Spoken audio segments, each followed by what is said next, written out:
deal with the real issues, Andrew Honest, and cut out your vanity thing about 15 Paris. St. Catherine or St. Catherine. Put more apartheid. See? And you see, and both liar. Hold on there. Yes. What is it that is so terrible about making Portmore an next parish? What is terrible about it is that it's not dealing with the real issues of provided employment, health facilities, and so for people in Jamaica. Woman hardly wear clothes again. We see the man them now, them pants gone below them shorts. And the man them face now start look like woman. Them call themselves dog. And that's how black people reach now for calling themselves dog. And when they look on them and say, what me drunk, bro?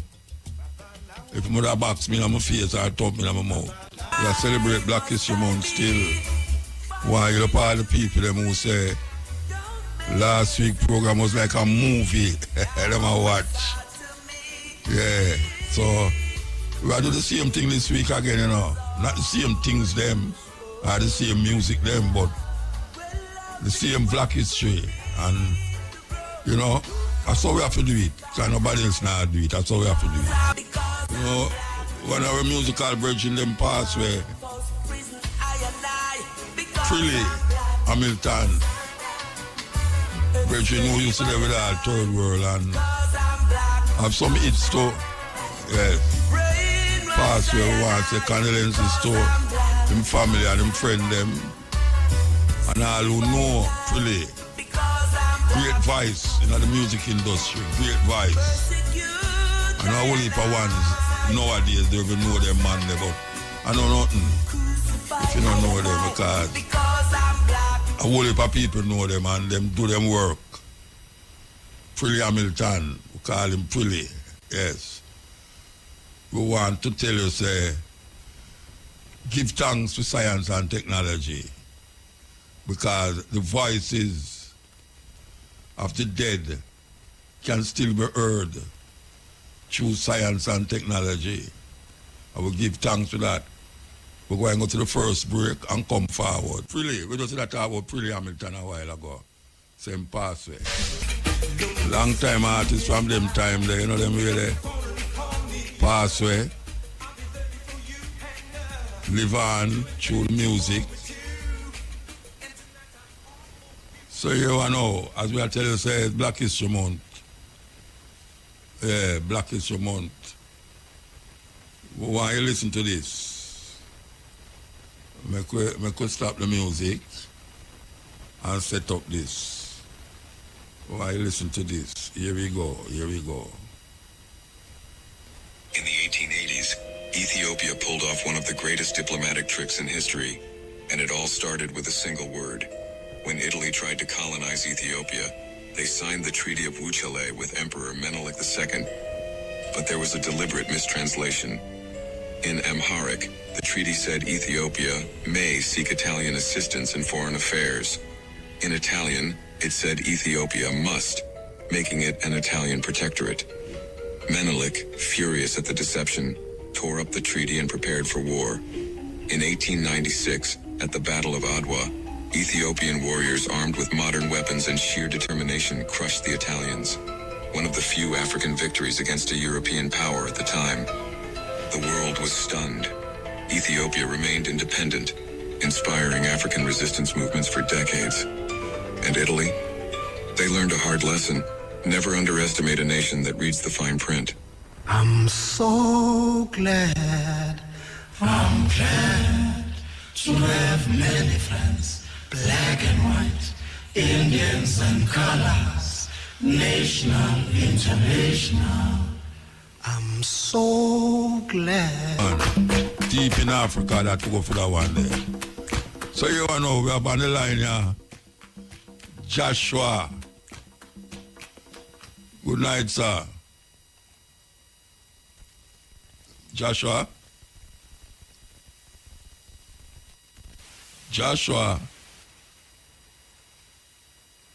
Why when I hear him?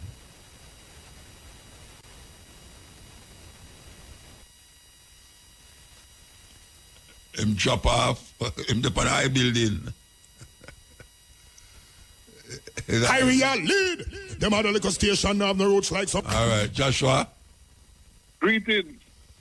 Oh, the man tell me say drop off a while ago. I wonder if it's a high building in the pan.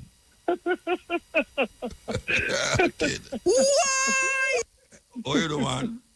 I'm all right, uncle. I'm all right. Why, your father tell me, say, I must take you right here, and if you farm food, I must slap you. Yes, yes. Take your bass guitar and slap you with it across your face. A long time I don't see you, though. Yes, uncle. You don't check your WhatsApp, man.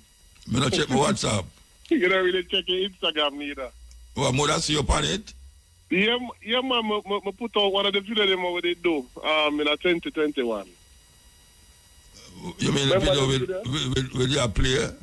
No, Dale and Grasscap and Daddy and Chris. Remember every time I hear the sound? Okay.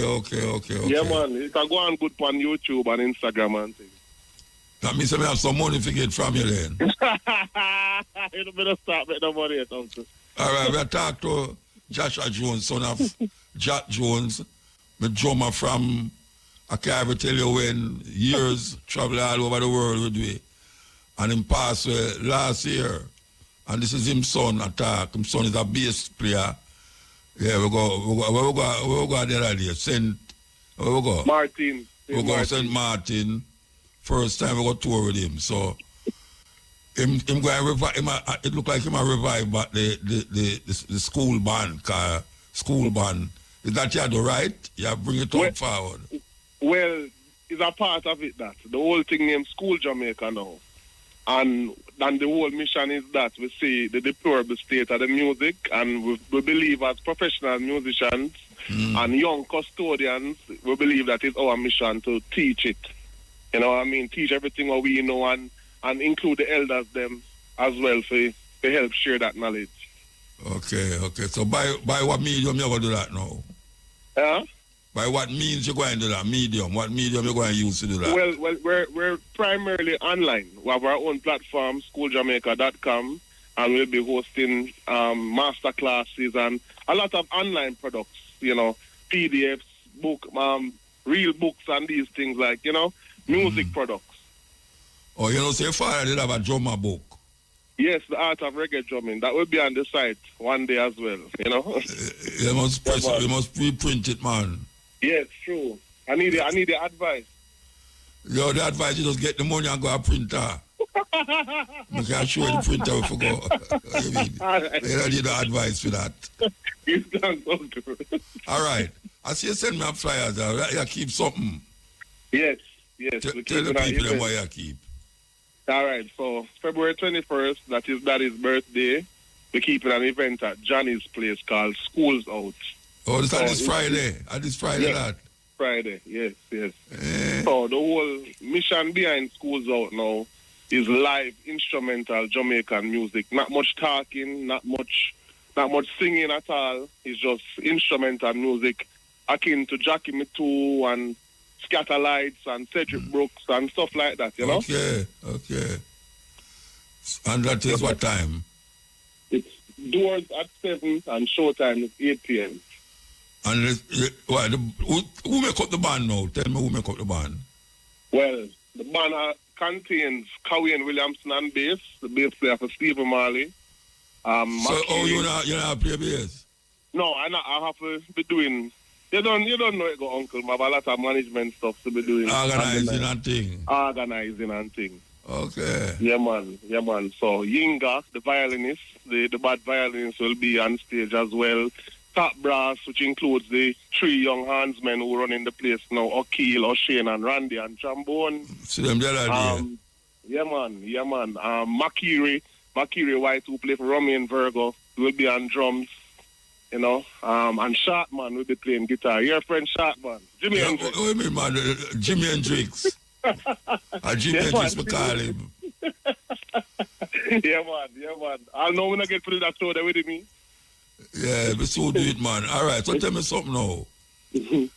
This is the man them who you're going to use Like, if I'm ready for carry you go out, you know, school band, are the man you ever use? Because you call out some man where place with some other man.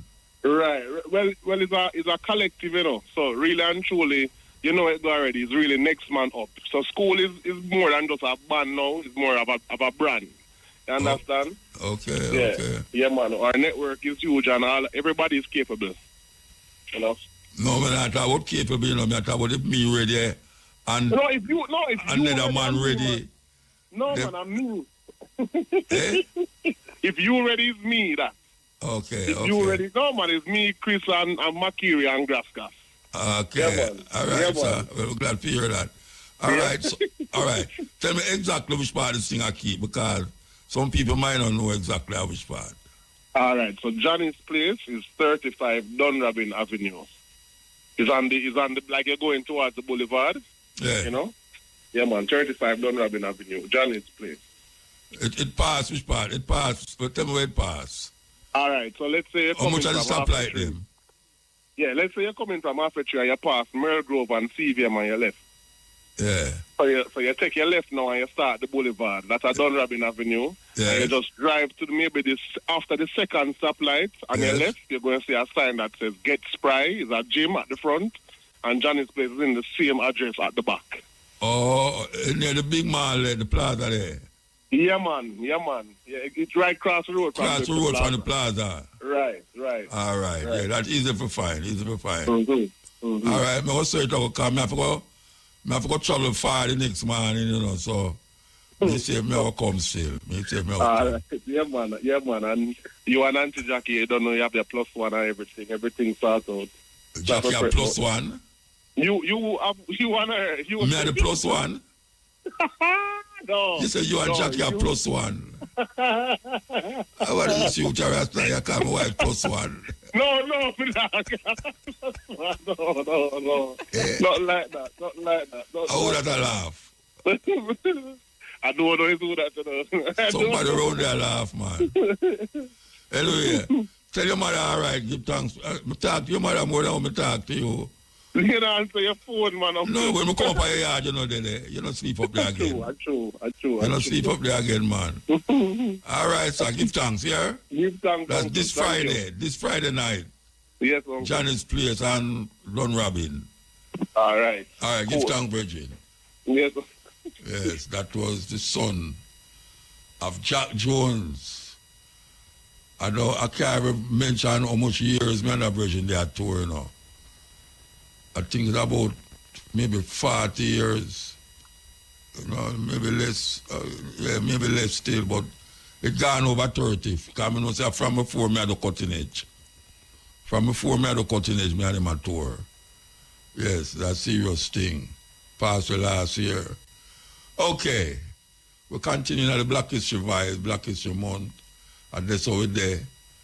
We have some things to play, because, you know, so we can't just play the music, so just play music, so we have something else to offer. The people them, and what we offer is really knowledge and understanding of things. Just that, knowledge and understanding. So we want you to hear this. I can see if you can line up this now. Oh yeah, I can line it up. When I line it up, line it up. All right.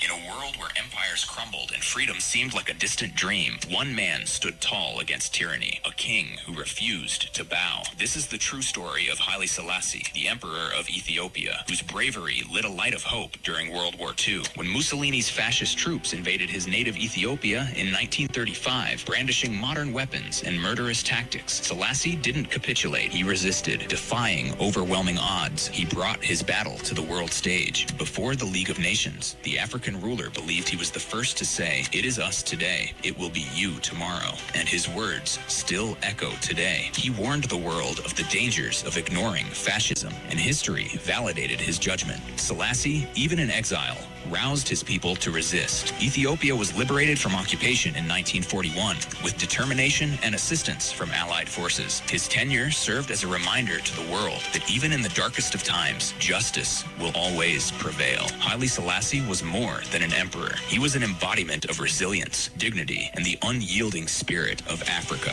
And his legacy, it lives on. I never meet her yet. I beat Dallas.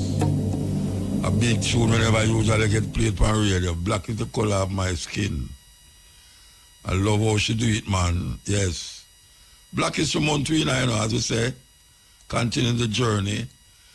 We have our next interview for do. We can see if it ever come in against the person that they yet. So, meanwhile, in between, okay, so, all right, so we will take the time signal and come forward. It's 11 o'clock. And we're there up on the cutting edge. We have IRV on the line. Blessed? That's all right, every time, Muta. Give time. May I tell you, man. May I tell you. All right, so, this, we have a thing coming up this weekend, yeah? And yeah, I get up early morning for drive clear down a nickel in that early morning there. But I really appreciate you for inviting still. You know, I really appreciate. And why tell the people then what is the function about? What it is? What is it? All right. Well, even before we go that Muta pertaining to the I as a forefront person in the movement and being so outspoken, it's hard for one really to have an event, Muta, serious event where reasoning, discussion on the way forward as a people is concerned and not to involve the I, you know? Okay, so give thanks for that. That's much we can say that about that, you know? Give thanks for that. Yeah, man. Pertaining to the event now, Orange Farmers Festival is all about food, farming, and especially the educational part of it and the importance of why our people to make the effort to farm and to continue to farm. Also, being in Orange Hill, you know, everyone basically who has Rasta and people who use herbs know that Orange Hill is like the epicenter of Ganja in Jamaica. Yeah. In 2017, the cabinet approved Orange Hill and a compound as the two pilot projects that it's involved in what they call the Alternative Development Program. None of them never work out. Don't want to go into the depths of it, but at the same time, the fact that it has to take place in Orange Hill, people curious to know what's going on with this herb business. So a lot of discussion will be taking place on the herb issue and what can be done to ensure and guarantee not just Rastafari, but traditional grassroots ganja farmers in the so-called industry, you know? So a lot of reasons are going to take place over the herb, even though it is not a ganja event, so to speak. Yeah. But being in Orange Hill, herb naturally I got involved. And being, you know, Rastafari oriented, herb I got involved, you know? Yeah, so you have any speakers, you have any special speakers we have talk on the subject? Yes. We are doing some called Raga, which is Rastafari and Grassroots Ganja Association. We have from Westmoreland Ganja Farmers Association. I have been invited to be a part of the Cannabis Licensing Authority and board of director. So I am there, and we have Kamau, who is a farmer, Haile member, but deeply involved in a Raga and Rastafari mansion and organization. So discussion and other individuals naturally who will be there, who can contribute to, you know, the discussion, especially as it relates to the international, what happening internationally, you know? Yeah. So we have been yeah. All right. I don't know when it starts. What time it starts? Well, the place open up on about 10 o'clock. But okay. before we start the discussion then on the herb, like 8 o'clock. But by 9 o'clock, we can start, the music part. All right, tell me what the whole day going to contain.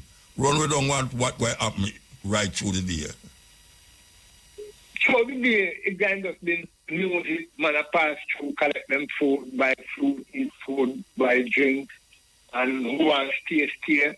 Socialize. We have colors set, and provide light and stealing and then things there, So the day will be interesting to those who just pass through, some man will pass through to come back later and then things, But the place will be there, open music can play and things that happen, So the artists, them not going to perform, them going to perform in the evening? That's come to know. Eh? Because, then event they can't take place without music and artists, So headlining the event, I have Bushman, Okay. And the Bushman and the Ganja man. We have a youth like Nature Ellis. Yes. And playing music, then ever revolution, talking about revolution and then later. We have Major Light, we have Okonko, we have Chad, we have Isa Strong, we have Raphael, Racktop, we have Famous, and we have a youth, Singer G, So naturally Amber will be hosting the program and give thanks for having the Muta, because a lot of people want to see the eye, not from no music point of view, but because of who the eye is and the things then that the eye always talk about. Both in terms of, the dirty politics, the continuous exploitation and colonialism and, all of them things. So people just want to see the eye and tell the truth, People want to see the eye. Right, so looking forward that, the 22nd, which is Saturday coming, a place in Retirement, which is like a district within the broader Orange Hill area, Okay. So looking forward to people to turn up to different regions, All right. So let me ask you have a cover charge? Yeah, the cover charge, $2,000 to come in. And, all day, couple or two, some of them can get $3,000 to two, Okay. We just want to cover cash Muta, but we just want the event to happen. Hoping that we can use it as a springboard for other events, All right. So let me ask you usually in them time, you usually have ones from the government who, when the talking are going, them can have some things to take back to Parliament. So you don't have any politician along the way? No. It's not like Root Fest, Muta. Okay. But I'm going to hope to bring forward Root Fest this year. Oh, yeah. One that encourage even from government, because this year being 10 years since Root Fest and also 10 years since the amendment took place, where the herb thing is concerned, Yeah. So, one that look upon it as a significant milestone, where things should have been, just reactivated and re-energized and remind one, both government and people, 10 years ago, the amendment took place. And what is it, Jamaica, especially grassroots Ganja farmers, have for sure, since the 10 years since the amendment, economically, to be honest, Muta not now going for people. A lot of these big even companies that come on your future, they're not going to make a kill, them gone. What cause that? Why them gone? Why them gone? Why them gone? One, most people who come invest their money, most of them invest it with the hope that they're not going to make money because that's the game of investing. Yeah. But when you look now, there's no international market for the herb that is being produced or even byproducts from the herb. There's little or no international market. Most of the herb that leave Jamaica leave in small quantities to countries, for example, Canada, to research programs. Okay. Very little leave here, if any at all, for commercial purpose. Okay. So that discourage a lot of these investors. So them pack up and go on somewhere else. Some gone to one place in Portugal, cool. Yeah, but let me ask you now, what happened to the man them who used to just plant ganja and send it away? I mean, you can't do that because people are selling it to Canada. So why some man who used to plant ganja in a St. Anne and them places can't have no contact to just ship with the ganja? It's still illegal that way there. Yeah, it's still illegal, and when we read with our spiritual ministry, them and make it known, say, that's how you wear them a focus to them attention on the smuggling part, because smuggle and this so-called gun to trade, gun to trade movement. So there's a whole of attention being focused on smuggling. See, no, but you see, we're not talking about no smuggling, we're talking about legitimately selling ganja in a crate. These are things that I'm even put forward to cheerlead, and being in a St. Vincent other day one ganja event, I put forward that even from a so-called Caribbean regional point of view, Muta, and I should be able to move herb legally. Take, for example, something hurricane or whatever, Lickopal, Antigua, St. Vincent, or anyone in the country where had them herb industry. Why is it that Jamaica couldn't send herb legally from here now to them places they know keep them thing going until them catch themselves? But America still have the ban upon ganja go inside America, given that them legalize it in a whole state?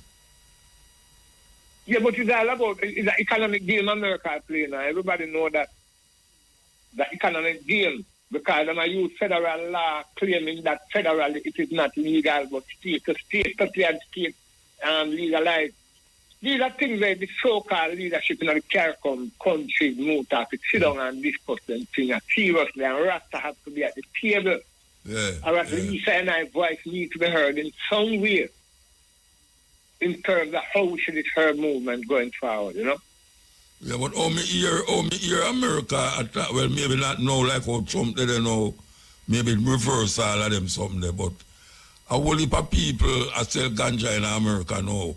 Where them are getting from? Uruguay? Which part them are getting from? No, man. Then they grow a whole heap of herb in America, Muta. California and Colorado. The most of the herb grown in America is grown under light. Yeah. Under light in a house, in a basement. Yeah, I know the basement thing. I'm going to one of them already. See, under light. So the production cost in America is high. In comparison to GA, because GA and Caribbean countries them can grow herb naturally at less cost. But the fact that it's going to bring money into the Caribbean, the U.S. government don't want that.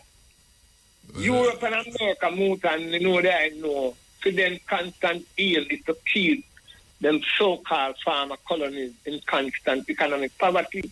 That's them whole aim. See? So, it's an uphill task, but we still have to fight. So, again, we just want to remind the listeners, Muta, that this Saturday, this Saturday. Tell me exactly the place name again for Orange. Retirement in Orange. How you reach there from down the square? How you reach there? For example, if they can come from Subway, go through Little Land and reach a place named Negril Spot. No, wait, the way you say the guy, the eye them have to come for you, No, I know that, man. No. The thing there, I say, it's like someone... Yeah. If I'm someone I come from Kingston. No, Muta, man. I know that, man, So, all right. And I want to come on Lucy and come Negril and turn around road, Just ask anyone to where you drive go Orange. And in a straight road come to where I like that, Yeah, all right, sir. All right, well, I'll be there. Yeah, man, so... Give thanks. Looking forward, see? Yeah, all right. Yeah, man, I know a Bushman really, I look forward to being there too, so give thanks to him and the other artists, and everyone that will come together to make it up, I know you don't call a female artist on the program. Female? I know you don't call a female artist on the program. You know, that's a desire, greatest desire, but we just can't identify one, where especially in a mobile region, because they notice, you know, a good amount of the artists then is, we're not having the artists then from out of mobile, you know? See, so it's like for that. And like I said, it's not a big something like a root fest where, you know, but we can do this now as a springboard moving forward, you know? Yeah, all right, I give thanks, give thanks. Yeah, man, give thanks, Muta, give thanks. Yes, that is the food festival along Orange Hill, the capital of Ganja in Jamaica. The most people come to Jamaica just to go to Orange Hill. May I tell you, whole heap of people, we're going to come forward, take a break and come forward. Yes, break time. So there with you, and we want to play this. Africans to seek to regain their independence from the colonial masters. Historians will remind us that we were first enslaved, that Africans were taken, and this we seldom say. The first civilization to take Africans out of this continent were the Arabs. And they took Africans from the eastern coast. And it is sad that in that part of the world, there are not many Africans who remained, because it was in the business of the Arab enslaver to castrate Africans. We never say that, but we must say it because it is historically significant. Then the Europeans came, the Portuguese came, the Spaniards came, the Germans came, the French came, the Belgians came. Africa became the hunting ground for the European colonizers, and we were the sport. We built, our ancestors built the United States of America. Our ancestors built Europe. And when slavery had lost its shine and sheen, the Europeans abolished it. But they replaced it with yet another pernicious enterprise, the colonization of Africa.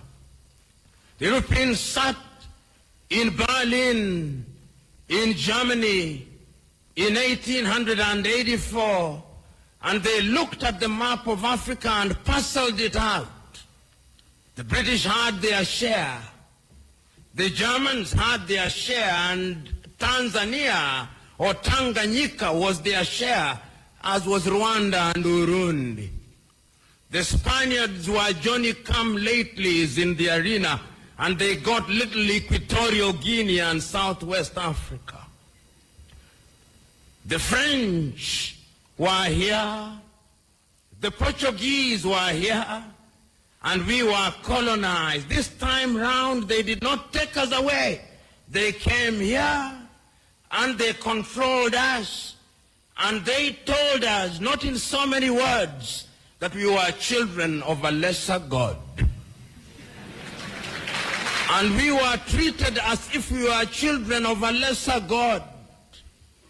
In fact, they told us that on the day of creation, we were merely hewers of wood and drawers of water.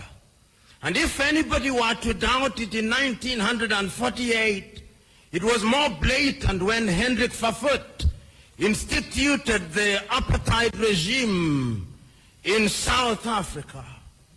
But yet there is a sense in which the God that we worship never sleeps.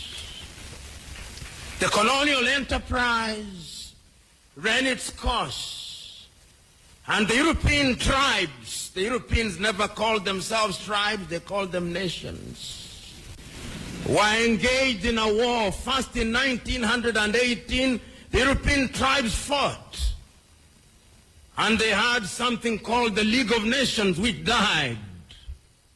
Then they fought again in 1945.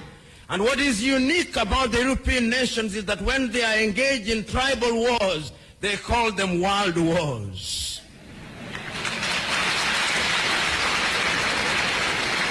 So there was another war between 1945, 1939 and 1945.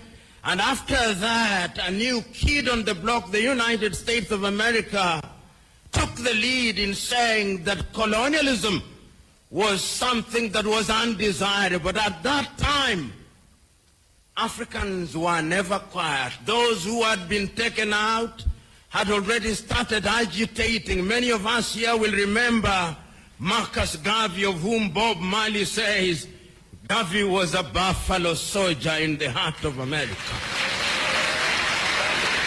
And many of us will remember W.E.B. Du Bois. Many of us will remember that they started agitating that Africans must regain their dignity and their independence.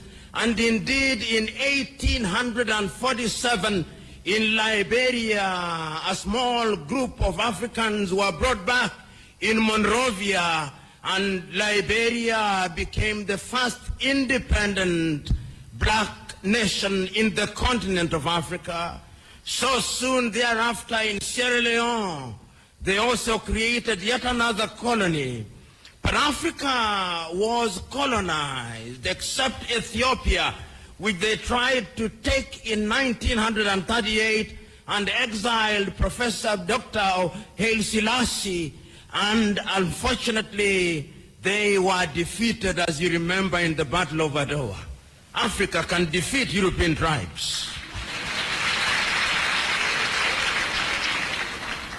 This history is necessary that we are able to appreciate the freedom that we gained. So that Garvey came, W.E.B. Du Bois came, but there was another crop after the 1940s who had had the advantage of European education. And there were people in Europe also who are beginning to recognize that indeed equality was necessary. And this was not anything new. In 1776 in the United States of America, the American state sitting in Philadelphia in the United States of America declared unto themselves that all men are born equal, that they are endowed by their Creator with certain unalienable rights, that among those are life, liberty, and the pursuit of happiness. Yes. A few years later in France, yes, so I take a break and come forward. Cutting edge, break time.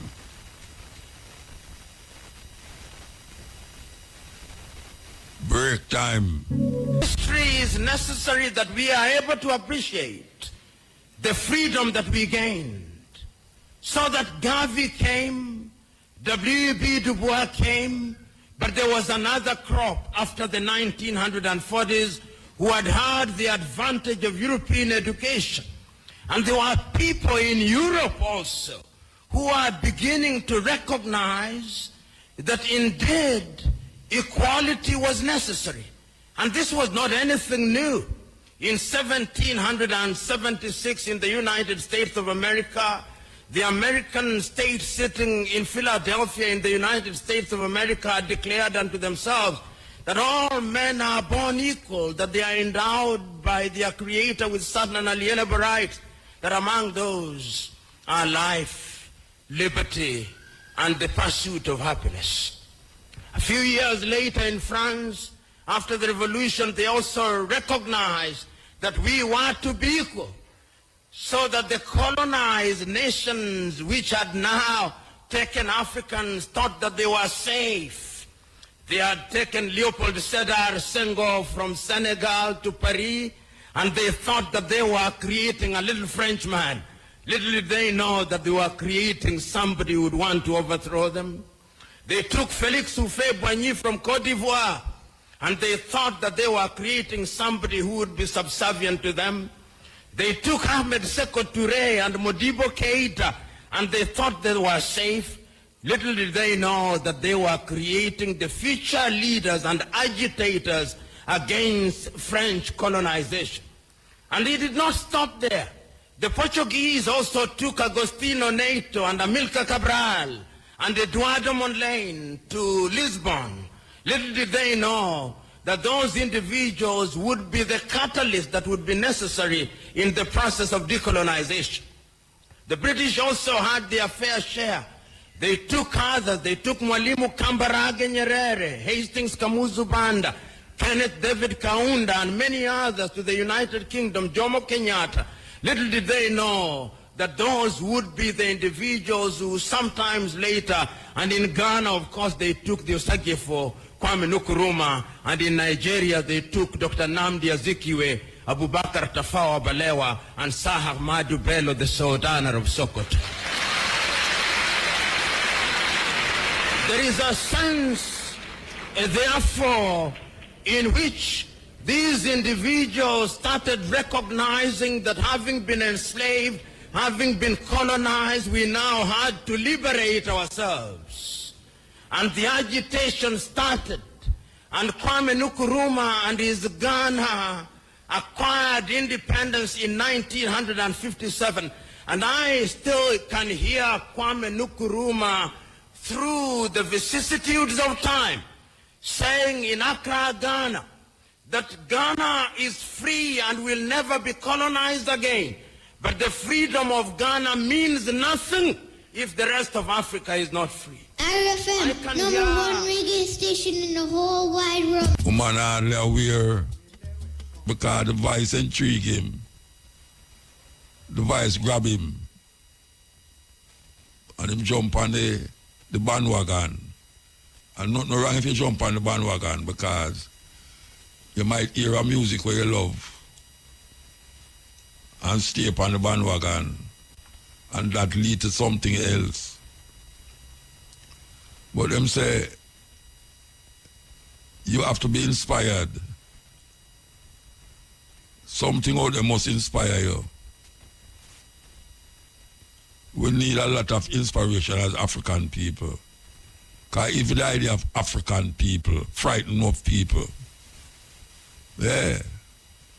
Just to say African, it frighten them. Because first of all, they must say them not come from Africa. You're not born in Africa to be African. Just like how a cow do have to born in a pig pen to be a cow. You know where the cow born? It means a cow said we. But them trick way. Them bowl a fast ball per way and lick out all of the wicked them. So we have this month named Black History Month where we should take up a book or go up on the iPhone and look for something interesting that can connect with Africanness, because there's enough things upon it. This little phone have more information and store more information than the whole of our brains. Man makes something where greater than man brains. And his man make it. And sometimes they may ask you, the phone may attack. If you look for something, them say, prove if he's a robot or not. Imagine me make that thing and I tell me must prove him he's not a robot. When it is a robot. But most of the youth, them gone.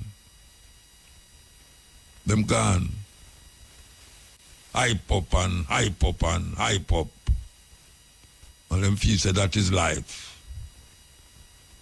No interest in things that is divine or inspirational. Nothing. The next party is where them look for. Where the next party there. Or I see the brother there with a certain shoes, you know. Polo t-shirt. That there was Tamil figure. Tamil figure that around the place. White boy named Tamil figure, I have no business, you don't know. But the amount of money where black people spend with that man. but them have the woman, them Victoria's Secret. You know what is Victoria's Secret? Victoria's Secret was Victor. Victor turned Victoria. We live in a world where it's very difficult for most ones searching at the rubbish and find themselves. Because everyone of us are going at the rubbish. And if you look at our life and how life I live, it's rubbish. Rubbish surround me continuously. Rubbish everywhere. Rubbish outside of it, rubbish inside of it. We live a rubbish life. Because we can party and more party. And nobody knows enough a party. But when the party over, when the music stop play, are you still aware that there's more to life than just partying? Are you aware? Are you just waiting for the next party? You wake up and some people live for just weekend. Yeah. And that's why them so weak at the end. It's a terrible thing. Terrible, terrible thing. We're going to take some phone call after 12. Don't carry the program gone out there, so. Keep the program right in there, so. My favorite singers of all time, man. Salif Keita out of Mali. Same country they were run out the French, them that are the out of Africa. The albino or albino from Mali. Me I tell you, him look like yellow man. Them love him in them country, yes. Yeah, man. Great artists. When the man they are performer, you feel music. Music, as you can hear. Africa is not a country. Africa is a continent with 50 odd different countries there. So the people them all in Nigeria don't even know about the people them customs and attitude and behavior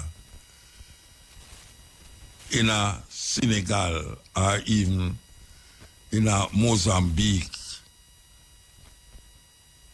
People them in Ethiopia look totally different from the people them in a Zimbabwe. The people them in a Morocco look totally different from the people them in a Cameroon. Africa is not a country, it's a continent. The time is 12 o'clock in Jamaica, 12 o'clock. Brothers and sisters, there with you. So we want to play this, usually you don't hear nothing about Africa unless it's some war or famine or drought or something. But we want to play this for you, for sure you say, Africa have things that go on there, but the Western world news report is geared towards what terrible is happening in Africa and what great is happening in Europe or America. So while you listen to this, very important. Listen. What if the next big breakthrough in energy didn't come from a Silicon Valley lab, but from a workshop in Zimbabwe, Africa? Imagine a car that never needs charging, unlike Tesla or internal combustion engine cars powered by fuel. These new cars and a racing motorbike are being powered by something called microsonic energy. This is the reality of Zimbabwe-born inventor Maxwell Chikumbutso, a 44-year-old man and a high school dropout. The vehicle uses what we call the microsonic energy device. Microsonic energy device, which is the device that I personally invented in 2009, which harnesses radio frequencies, converted it into energy. As you know, radio frequencies they are measured in nanovolts, meaning to say they are less than a volt. They are just like nothing. But we find a way of harnessing it through the creation of the 70% of the components in the microsonic energy, which are tailor-made to the designed. So with this car, you can also use it to power your house. It is a moving generator. When you drive from work back to your home, you can connect your power cable, then you can power your house. It gives you 15 kilowatts power to power your house. The microsonic energy-powered vehicles and motorbike will officially be launched by the President of Zimbabwe on February 10th, 2025. These cars promise an unlimited driving range, top speeds of up to 220 kilometers per hour, and the ability to power your home just like a Tesla, all without ever having the need for even just a single charge. But his journey hasn't been easy. Years ago, Chikumbutso was poisoned in the US, losing his business partner in the process. He even received threats on his life. Despite these challenges, he persevered, driven by a belief in his vision. We were poisoned at that time. Dr. Teddy didn't make it. He died in January 2017. I survived by the grace of God. So I was always in Zimbabwe and United States of America until SE heard about myself. Then he invited the president, yes. Then he invited me to come back and put my base in Zimbabwe. So right now I'm based in Zimbabwe. Best advantage, the driving range is unlimited. I charge where I use my kids. I'm going to driver for the next 20 years. In the motor carriage, the upper market, from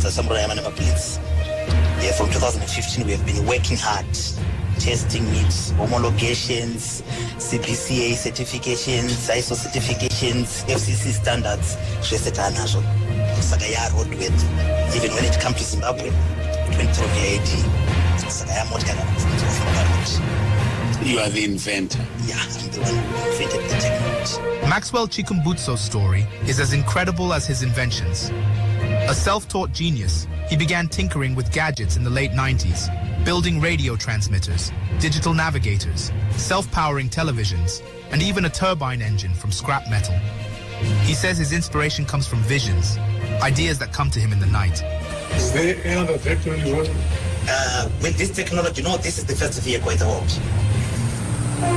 Where is it? Yes, Zimbabwe. This is the only thing. It's more than 3 million. I said, let them eat that 3 million. Come here, eat something. This was a presentation to the President of Zimbabwe, who has been the financial force behind this project. But the microsonic energy-powered vehicles will officially be launched on February 10th, 2025. The highlight of the pre-unveiling at the presidency was obviously the car, which he made in collaboration with a Chinese automaker. According to Chikumbutso, he partnered with Chinese carmaker Kaiyi to make the car, which is called the Kaiyi Safe. Chikumbutso says the car has an unlimited driving range. It does not need any charging. It just works, just like that, and it can hit a top speed of 220 kilometers per hour, as well as power your house, just like a Tesla. So according to Chikumbutso, the deal is, Kaiyi provided the vehicle, and he basically installed the microsonic motor into the vehicle. If fully produced, the vehicles could cut Zimbabwe's fuel imports, and Chikumbutso suspects that the oil and vehicle manufacturers in the United States could have had a hand in his poisoning. Soon, Zimbabwe will launch to the world what her young minds can do for the country and humanity, said the president. Please support our effort to scout the internet and bring forth uplifting updates about the mother continent every now and then by donating a super thanks of any amount. Thank you. Night? Yeah, man, I'm there. Yeah. Talk a little louder. Yeah, you hear me now? Yeah, I hear you. Yeah. Yeah, man, the virgin there from Botswana, I'm going. Zimbabwe. Yeah, Zimbabwe, yeah. Zimbabwe, yeah.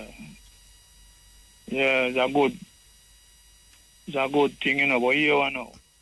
You see them invention they always, when the white people them get hold of them, them always say them inventing them things they so. What them all do know, them all just break down that and keep it on a level, until when them can get control of it. Yeah, but it launched already, you know. Of February it launched. The Prime Minister Zimbabwe control it. Yeah. Not just the youth alone, the Prime Minister, you know. Seems the Botswana president then, man, serious, you know. Zimbabwe. No, I tell you about the Botswana president. Oh, Botswana, yes. Man, serious, that's the man, all the man, the land, the man, a farm up, you know, feed themselves, you know. Yeah. But I don't know if them are them leaders are doing so. If them not really take tea of them, man. And see how and look small. Well, them don't know. Them no person don't know where are going to Africa, you know. So, them are getting news from down there, land war and drought and death and all them something there. Because when you look on all the amount of sugar land in Jamaica, Muta, and the sugar na plant, we buy sugar from a Central America country. Guyana. No, Guyana, one of them Spanish country, man. Forgot to them called. You have to buy for them dirty sugar, you know. And then they said Ghana, you know, Jamaica, you know. Yeah. And when I plant no sugar, and we have the land, man, I get a millionaire, them, the billionaire, them, to build a house and all them things, and the house to myself for money where Jamaica people them can't buy the house them. See? And but I don't know Jamaica, so Jamaica for sale, man. Country for sale already. It's sale already. You know, a time for them leaders that, you know, get some vision, man. Build some vision. You know. When you look out on all the road now, the man them patch the road and the road them coming like a roller coaster. Because when you look at some big lump them are putting on the road, you know. Yeah. So all mash up all the front and all them things, yeah. Like a sleeping policeman in the road. Like a sleeping police in the road, Muta. You see it, and you know, you try to figure out, I say, what them people are really up to. Like, it was like them take this for idiot, you know, because the road is something where you have to keep maintaining, you know. And not hard night in the Muta. All the money have to do. This is like how them pay the people when they pay for sweep street. That's all them have to do, you know, about 10 or a dozen man where in each constituency with a truck and a roller and certain thing where as a patrol start, the man them just drive and fix that. See I'm like foreign man, I know nothing hard, you know. See as they so start them drive and fix that. See, and each constituency have a 20 man or a 30 man, and them just pay them monthly. Same like how them have the people them a sweep street a morning time. Them no want to do that. What them want to know is that when the road go bad and good, they say how much billion for them to get contract for throw a little dirt over and throw a little mall over there. 10% out of the money. And get 10% out of the money. See, it just be a hustling thing the man and depend. See, you know, well, I don't know, the people have to start all them politicians accountable, you know. You know, we can't allow Jamaica to run down panel level. When you look now, all Portmore now, the man them turn Portmore turn Portmore in a parish. Portmore now have no hospital. The people have to pay a toll go over there. Them now have nothing Portmore now have. See, and Portmore now, and it all cost the people it all cost in the Muta. Because if you live at Portmore now, you have to change all your stamp them, you know. Your license, you have to change all your address, you know. See, because, and you can't put St. Catherine on it no more, you know. Yeah, St. Catherine, you have to put Portmore. The parish of Portmore. You understand? We have to take a break, you know. We have to take a break. Yeah.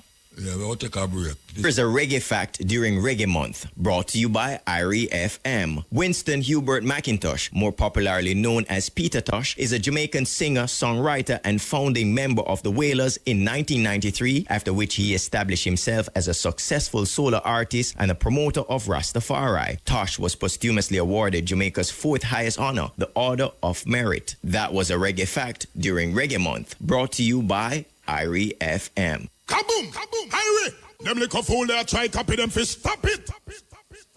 Yes, you there? Yeah, I'm there, blessed. Yeah.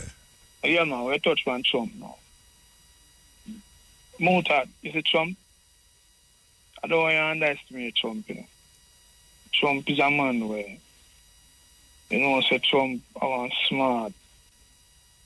And you check it out, Trump smart, you know.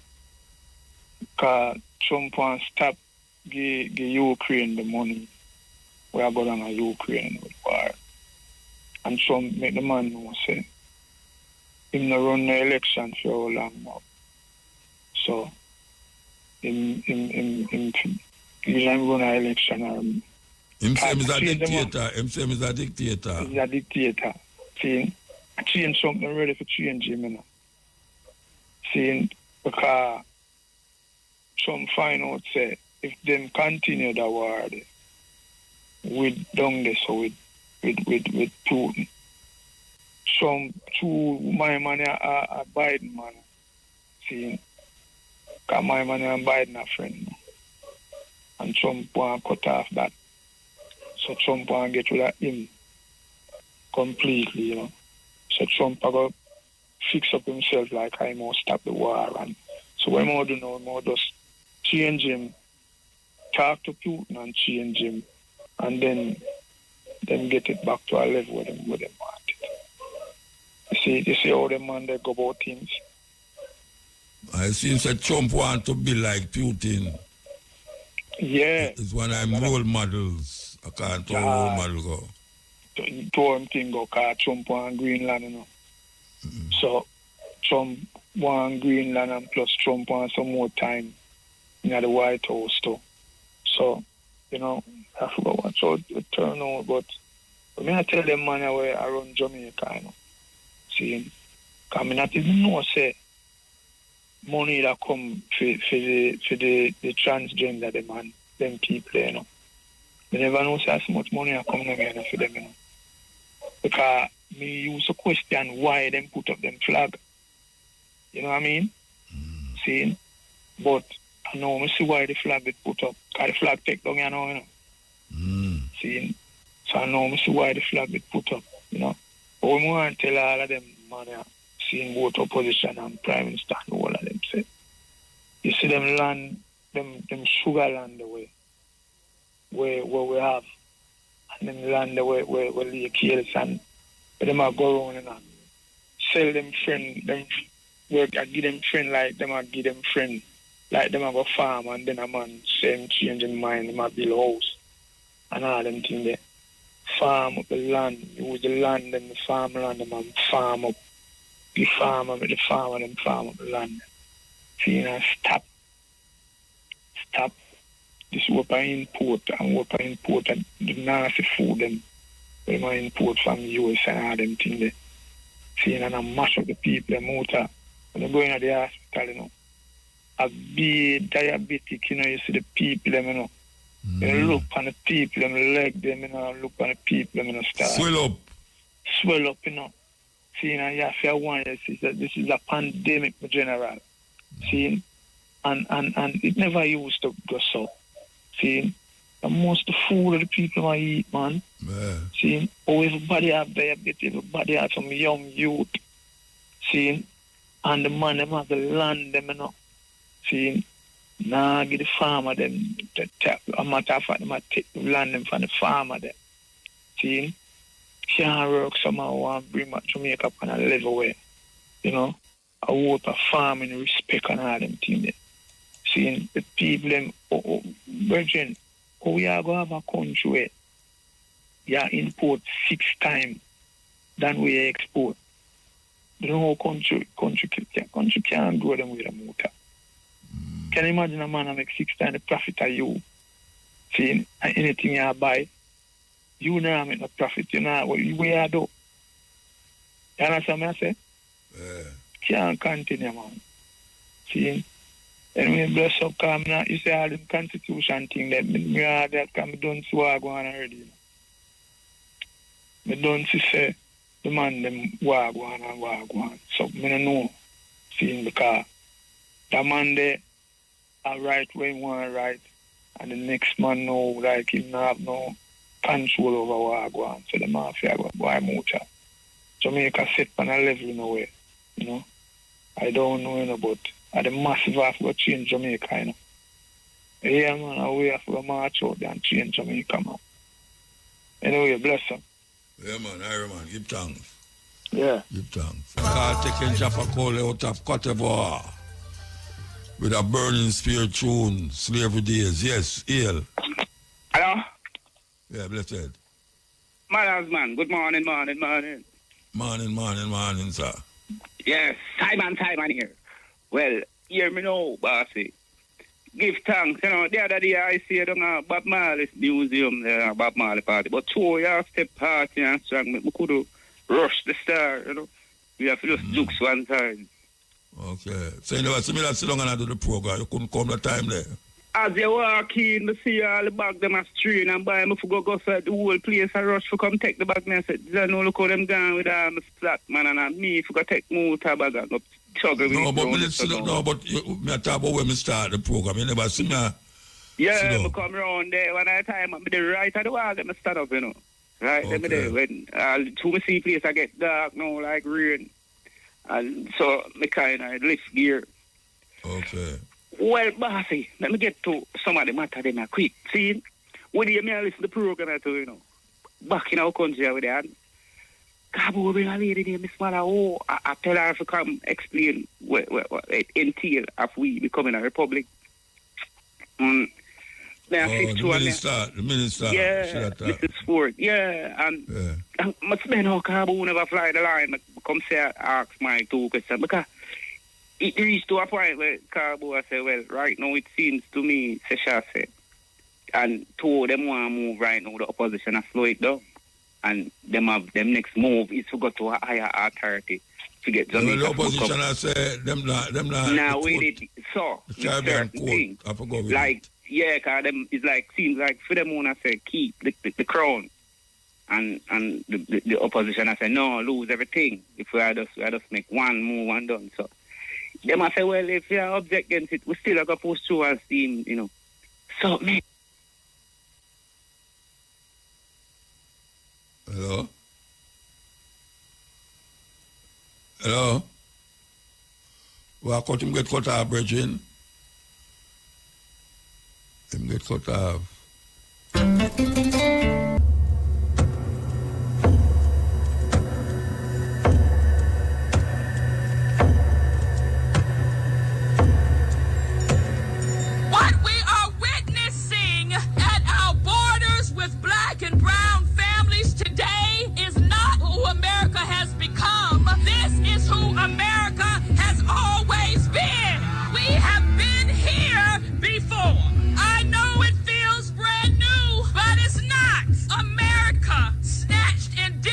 Children from their families and their land in the name of God.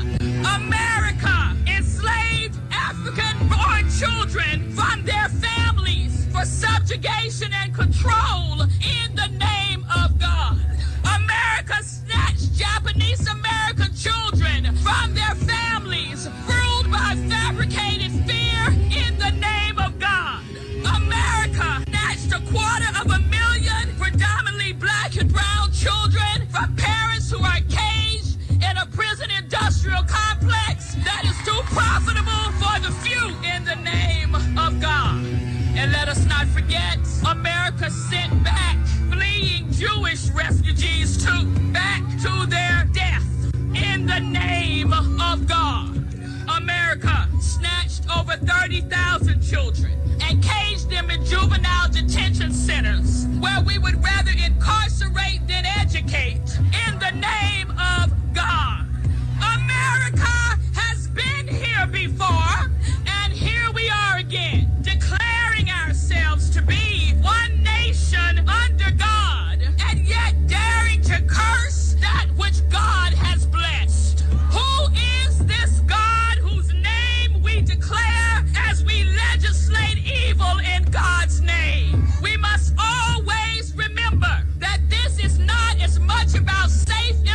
segregation policy as it is about separatist ideology. When our leaders use scripture to legislate hate, they do not speak on behalf of God. The misappropriation of Romans 13 was not strong enough to uphold slavery, and it is not strong enough to uphold this current evil. There is a higher law than that made by man, and that law is love, my friends. People of faith must lead with love.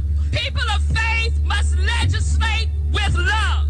People of faith must be governed by love. People of faith must fight always for love. For if there is not love, there is not God.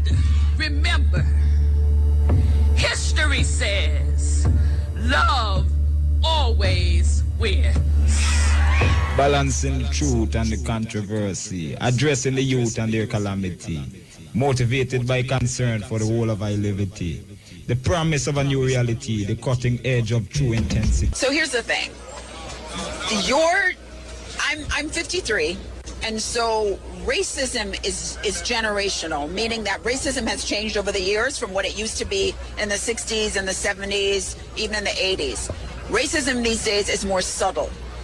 My concern, my fear, I have a 30-year-old son and a 24-year-old daughter. My concern for them is that this generation is angry, but this generation isn't getting together to collectively do something about the issue. So while my generation was about the awareness, you have to be aware, you have to go out there, you have to create the movement. We would sit in, sit out, stand up, stand out. This generation is like, well, I really don't need to do that because I can sit anywhere I want to. I can live anywhere I want to. I can go anywhere that I want to.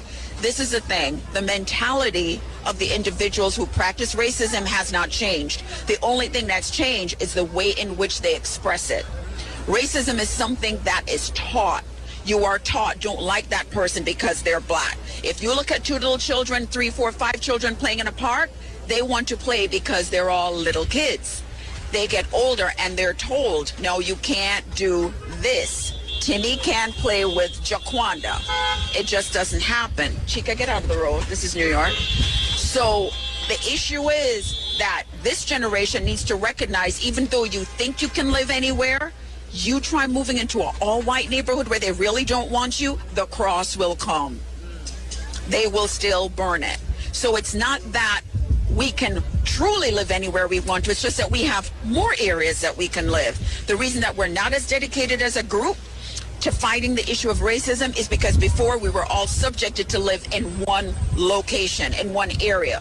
We supported each other in our black businesses. That's why you had black millionaires. What do we do now? We give other people our money. If all black people stop going to the movie theater, guess what? None of those movies that are hits would be hits. Why? Because ain't nobody go to the movies like black folks. We spend our money, but we don't go to see our movies. We go to see other people's movies. And so they say, since nobody goes to see black movies, and they go, we're not going to make any black movies.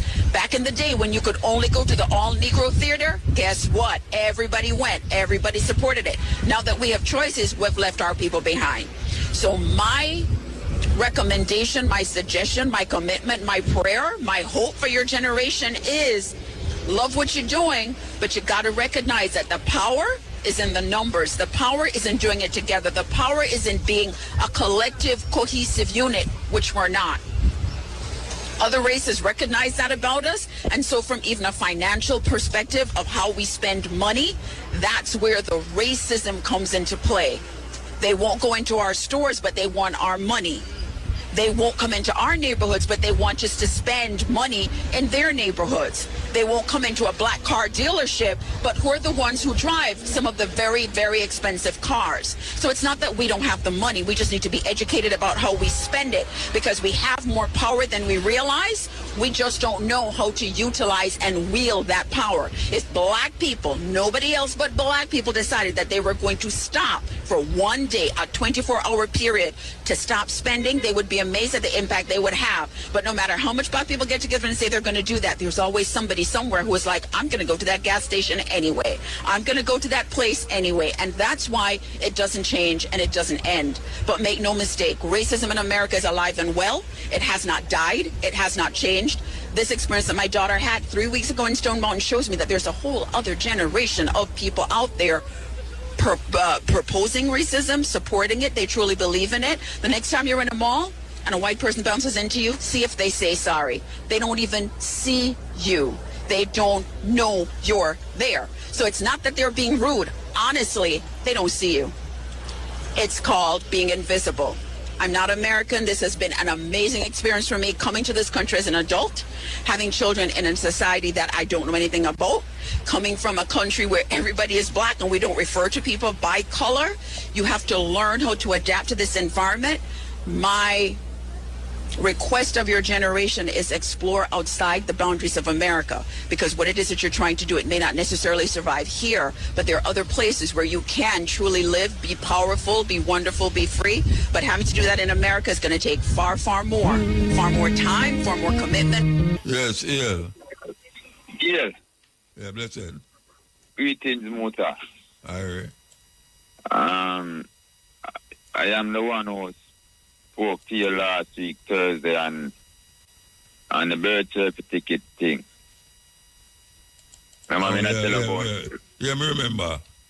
Alright, the youth when he am a Buntu Zulu, he must say, he would have shouted in the night or so. He said me to ask for the permission if he can call you. Oh, you mean him not have permission to call me, man? You not have permission to call me, you just call. No, I must say, no one come and bring forth the topic or anything and you cut him off. Nothing like that, you know. Oh, are the cussing him free, that? All right, anyway, Muta, you know what I'm asking about? The festival competition, right? No one ever enter a night with no dog poet yet.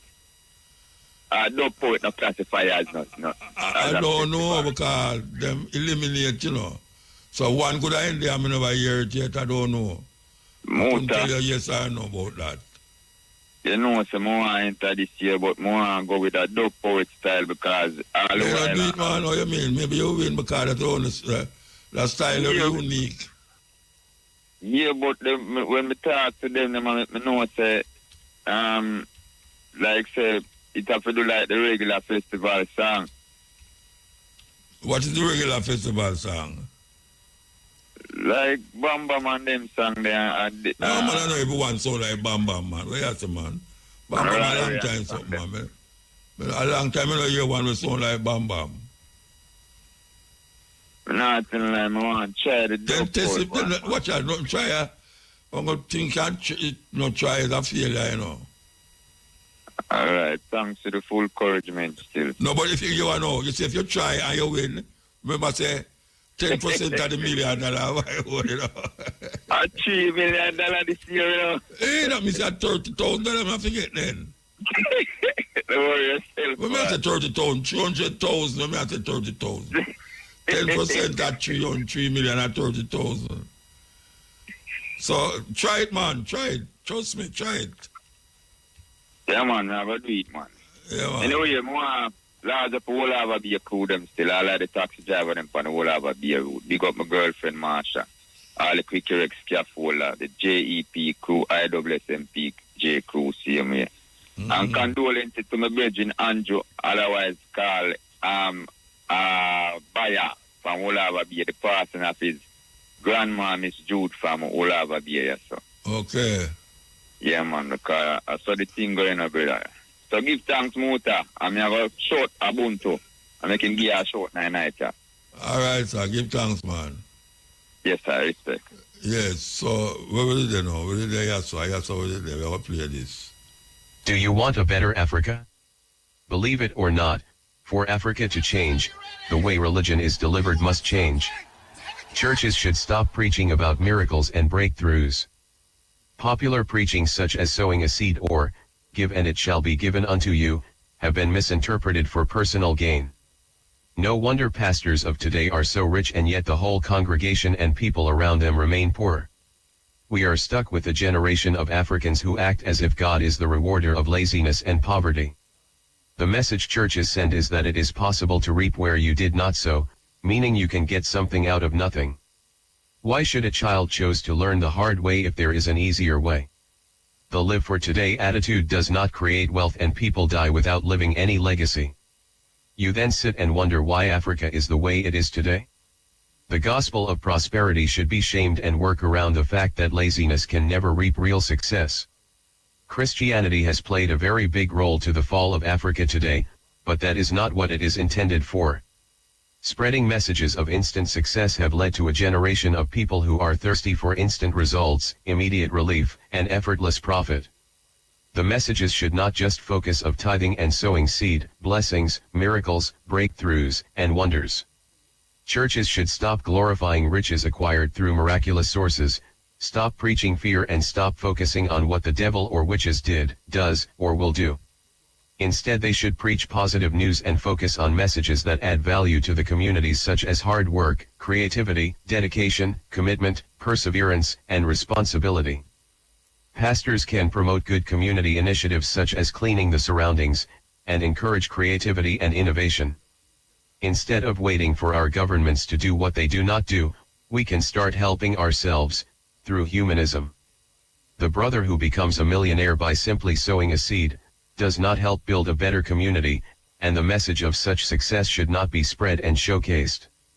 Instead the applause should go to someone who has succeeded by hard work and perseverance. Start preaching the gospel of working hard, produce goods and services, planning, critical thinking analysis, strategy, visibility plans, system building, market and customer analysis, and the process involved in production of goods and services. This is how noble people and wealth is created. Rushing a sick person to church for prayers does not prevent that person from dying, but correct medication and treatment will. Haven't you wondered why people in Africa still died of Ebola despite prayers? Preach the real word of God instead. You do not need the pastor's blessings to create wealth in life. Wealth and clean cities don't come by miracle or magic. Religious superstitions, such as the shout of, "I receive it," and the loudest shout of, "Amen," is not enough to fulfill your wishes. True religion and true Christianity must, and can only, produce productive youth. For Africa to be globally competitive, education alone is not enough. We need to nurture creativity, innovation, and good governance. What is an engineering degree doing if you cannot even produce a water pump? Ask yourself a question: what have other people created with a similar qualification other than just looking for a job? Please, be slow to anger, slow to judge, quick to listen and try to understand. If not for you, do it for your children. Balancing truth and the controversy, addressing the youth and their calamity, motivated by concern for the whole of our liberty, the promise of a new reality, the cutting edge of true intensity, sole provider for the whole of our family, the force of brutal non-conformity, the cutting edge.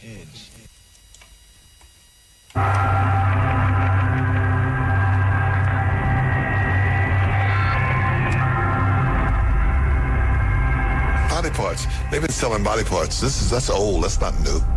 That's why black people don't like to go to hospitals. They go to get their toes clipped, their fingernails clipped, and they wake up and their foot's gone. They've been utilizing the organs of black people for years, the organs and the body parts and the members of African American people, and that goes back to George Washington. There's a long time myth that George Washington had wooden teeth. We've heard that myth growing up in school. The reality is George Washington did not have wooden teeth because common sense will tell you you can't put wood in your mouth, it gets wet and wet wood is useless. What George Washington did, he had the teeth of his African slaves yanked out of their mouths and he made dentures out of these teeth. And they're on display. His dentures are on display at museums right now. And that just goes to show the history of African people having our bodies mutilated and our members disfigured. All right, we're going to stop this. So take the call. Haile. Haile, Muta. Yes. You can hear me? Yeah, man, I can hear you. Man, greetings, man. Oh, gosh, man. How long from the year start trying to reach you? This phone been giving me a one-time bridging. How the eye doing? I do quite okay, man.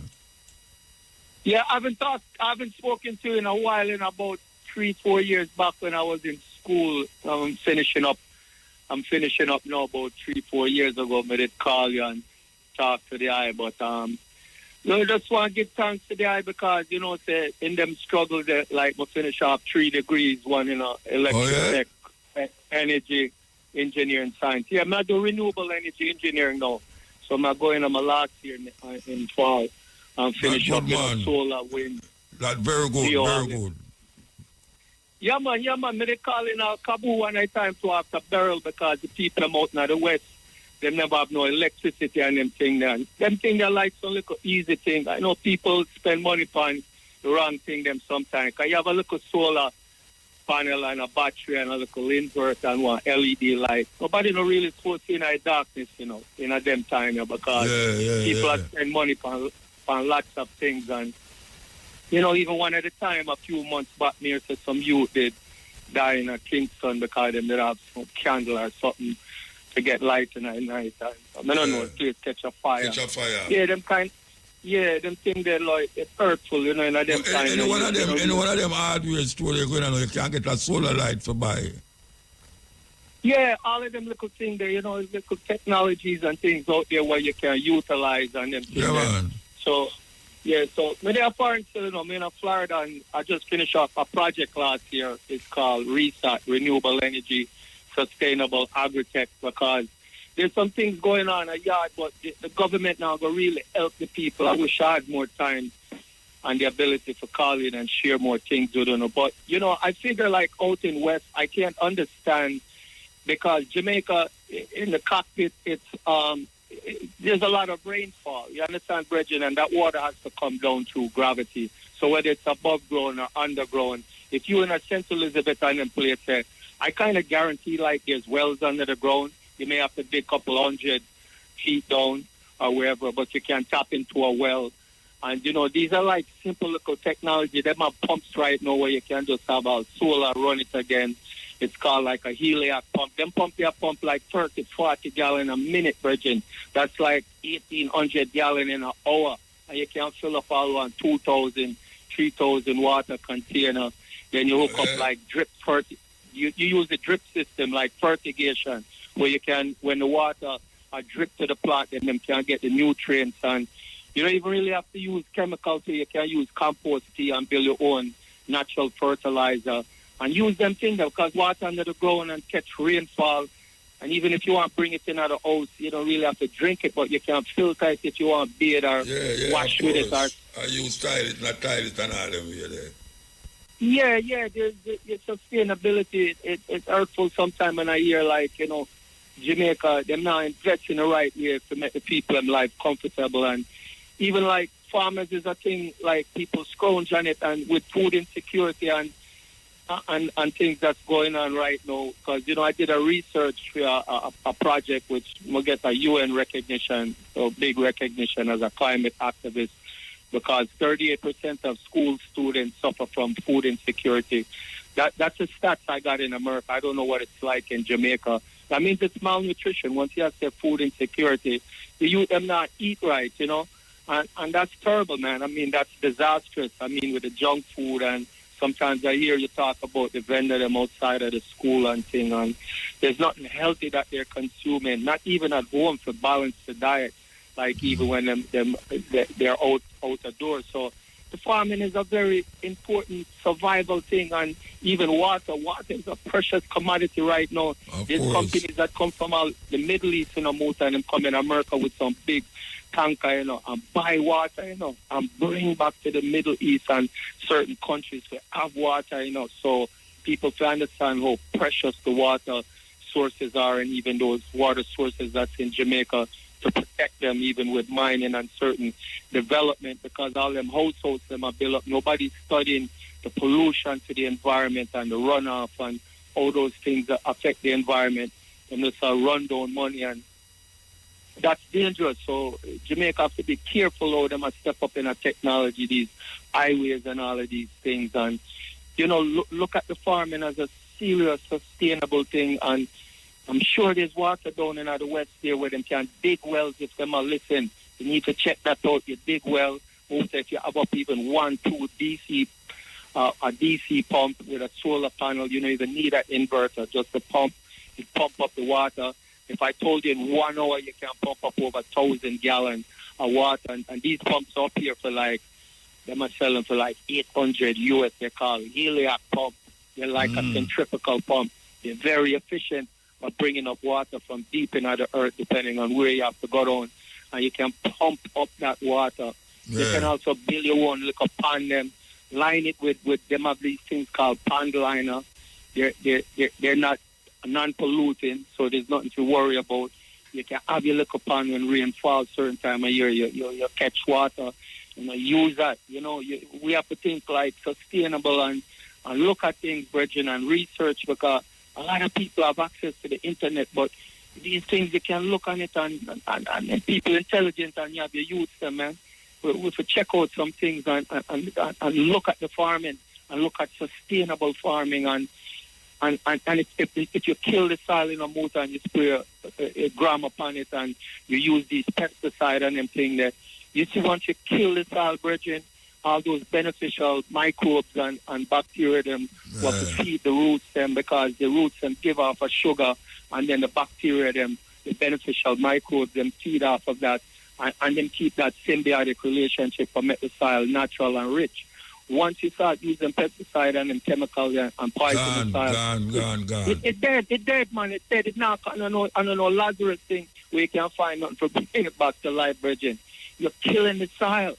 So you have to protect the soil.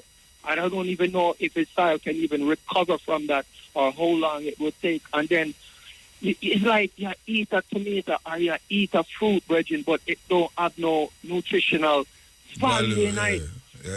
Yeah, and then if you think on the human body, like how your immune system works, is that the immune system needs to work, it needs to fight off certain things, but it needs to get the natural nutrients inside of it to be strong enough to build up the immune system for you to be able to function. So if you are going to get these things, like up here, them industrial agriculture and them things, them American, them don't know how long them are going to live anywhere. But it's a shame to know that Jamaica have rich resources. Well, we are copying them, we are copying America, And whole heap of sickness down here. Sickness we never usually hear about.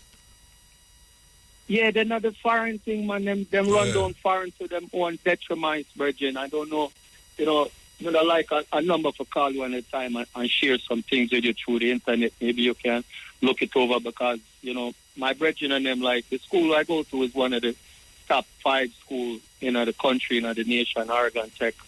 And we're top in renewable energy engineering. We have youth from Africa, South America. Them go back to them country and do good things. Yeah. And hopefully one day I'll be able to make an impact down here. Because I don't even know if Jamaica have a renewable energy engineer and understand what that is. But it's a great field, brethren. I love it. I see a lot of good in it, not just living a comfortable life, but you can impact life. So where you live now? Where you live? No, I'm in Florida. The last time I called there was in New York, but I graduated from there. But the school is in Oregon. So I work right now, because rich and Portland, Oregon. Yeah, no, in a place called Comet Falls. That's where the main campus is. Oregon Tech. You can check it out. I want to top renewable energy engineering school them have in the country. I mean, really, I competed in competition out there with big schools like Stanford, MIT, Caltech, California, Berkeley. So we're good, man. We have some great professors there. And, Muta, you say China, Jamaica have an advantage with certain things. You see people, if you don't understand that China will build equipment and deal. Now you can have like micro hydro turbine, Muta. That's something where if you have moving water, you can easily hook up a turbine to it and generate electricity for a little small unit, 4, 5, 10 hours. And that's constantly running, You have these little equipment now that then build smaller. You don't need millions of dollars to use these technology. And Jamaica have a free way with China. I hear about people, the Igla them, I go to China, go shopping. And, Jamaica have a relationship with China, but we're not utilize it the right way.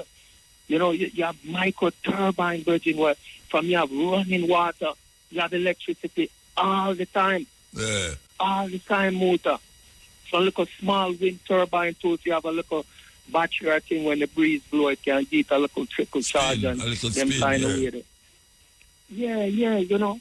And use up these things, they're not expensive because JPS, you not pay 3 times what we pay in America, the electricity, you know. And Jamaica is not a country like America, and that's horrible, Bridget. Not to mention the pollution and the blackouts and what people have to go through. There's so much ways people can, even a little reservoir, you know, Muta, you're up on a hilltop and in some area or waterfall. That's a battery, you know, you just full up that with all 1 million gallons of water when rain fall and take time, run it down through a trough, and then it could spin a little turbine and, you know, Virgin, that's a battery, you know, that's electricity where you can, dozens of houses and them way then. And energy is expensive and it's essential. Run your TV, same way. Yeah, man, you and your neighbor, them, if you have it, or your family, you know, I don't know, the neighbor thing, them, Jamaica kind of cool, so I really love the liberty what go on in the yard is like, you know. But that's another story. Just call for big up there and, you know, maybe man, give thanks for share where you share, man. Give thanks. Yeah, man, and all the time, man. You have my brethren, you know, and even when I chime into some little radio program sometimes for Black History Month and some of the books I want to get from there, I have them on the booklets and, you know, you just give thanks to the work you do and, you know, hopefully you be blessed with health and strength, Virgin, because really appreciate that. And I will for them lonely nights because when you're a student, you know, I try to tell them you don't have a life. I get back my life, you know, maybe I get one little break. So only for them 2, 3 in the morning, there's all the cutting edge, and keep me going and little vibes from it. So I give thanks to them energy there. Yeah, you know, you're the real professor, man.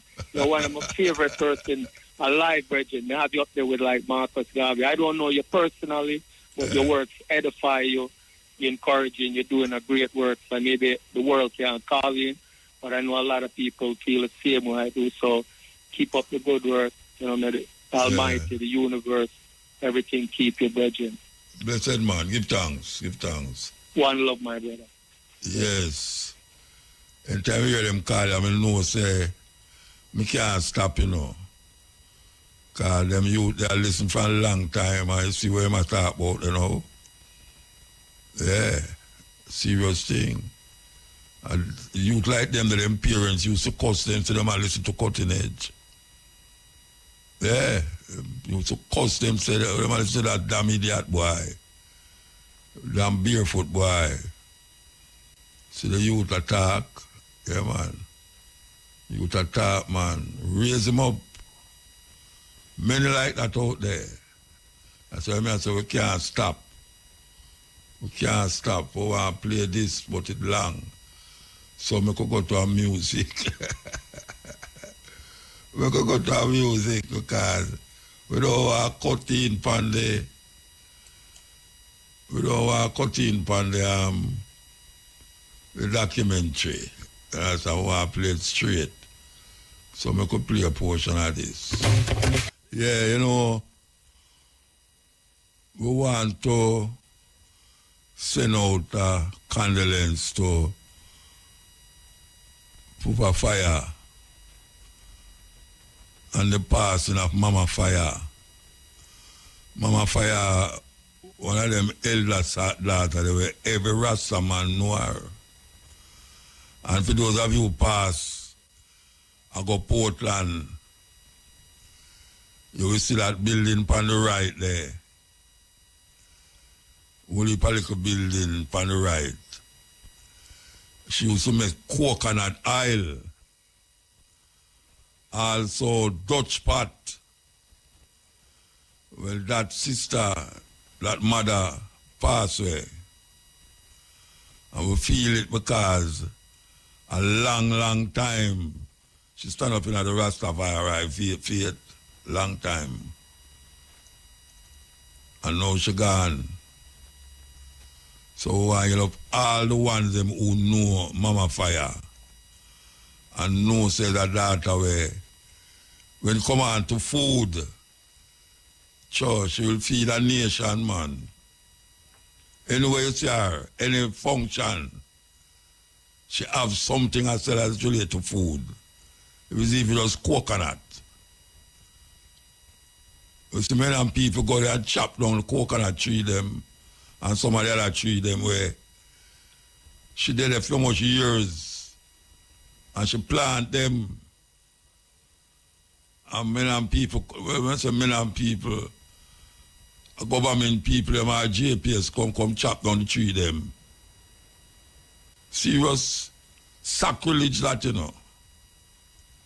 Coconut tree will just keep bearing for years. You just come chop it down like that, just so. Anyway, we want you look Mama Fire who passed away.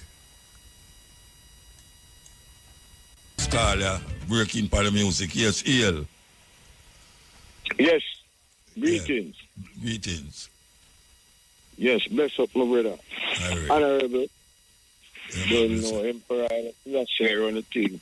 As we don't know, I said the thing said. Black History Month, they are with you. Yeah, we know I said it go. All right. Condolences, don't know, to the bereaved Mama Fire. Long time she and I thing, you know, and we have to respect that. Long time. So some of the young people, them come, take up the, as the brother said, take up the anvil and start dealing with the matter appropriately. See me I say. So right now I want to shout out Jamaica Governor General Honorable Patrick Allen, Prime Minister Dr. Holness. Now we are sending out the greetings, you know, because you want no Muta. We want to give them what them say them want. Them say them want some respect when we talk about them and things. So we want to give them that. Because we want to show them so we're there on a level of movement with the thing. You see me I say. So we are give to them. Mr. Holness, Dr. Chang, Shiva Williams.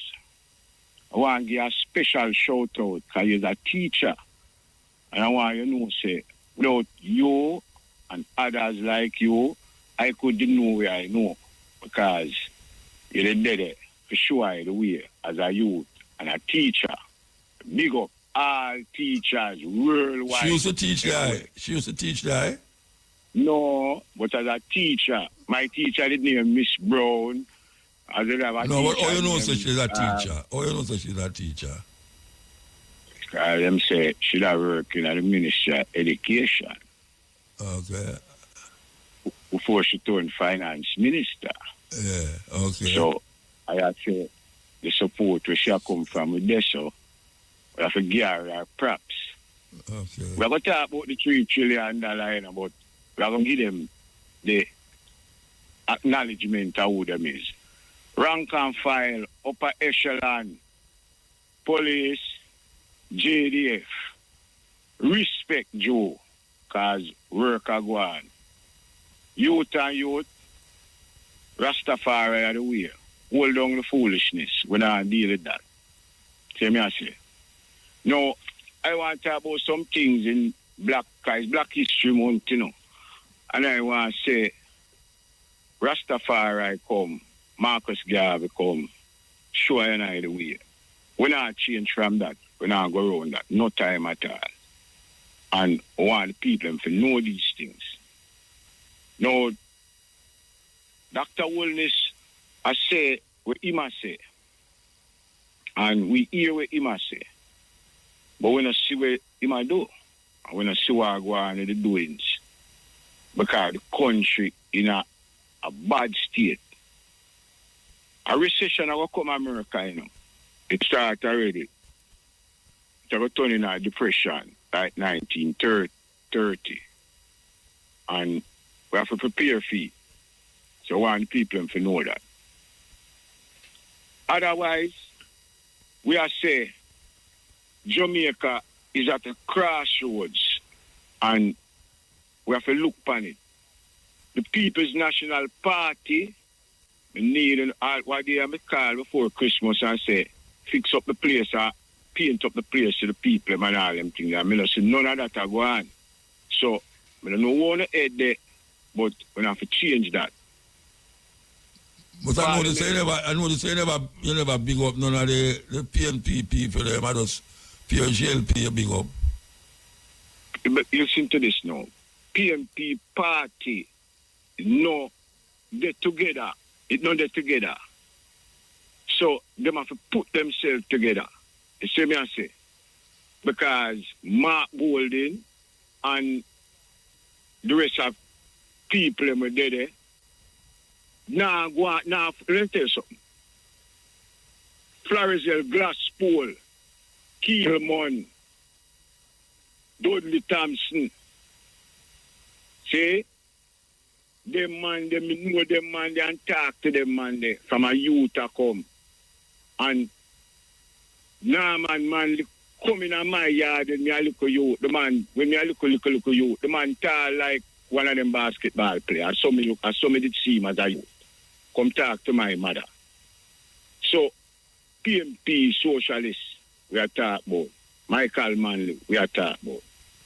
But PMP party, not ready right now. They have to take it together. I mean, I talk with no water in my mouth. So the Governor General ready? The Governor General ready? Which one? The one where you just big up big up the Governor General first, man. Yeah. So we are saying when we wake up? No, I know they say you never big up no PNP people. You just big up PJLP. No, the reason why I never big them up in it because I say them not ready, them forget big up and them not go out with nothing. The leaders, them are the country, me are big up because them in the lead direction and we are sure them say when we talk about the things them where them are do, them vex because like them say we not give them props, more or less. You know, see, so we are give them the props, them want the props when you talk about them. So we are give them the props there because them love that. So we are make them know say it's not ill feelings we are carry against them, you know. Because we come with I come with an edict, I the Rastafari movement. And I show them say listen, Rastafari are the head, because that's how we know it. Rastafari head.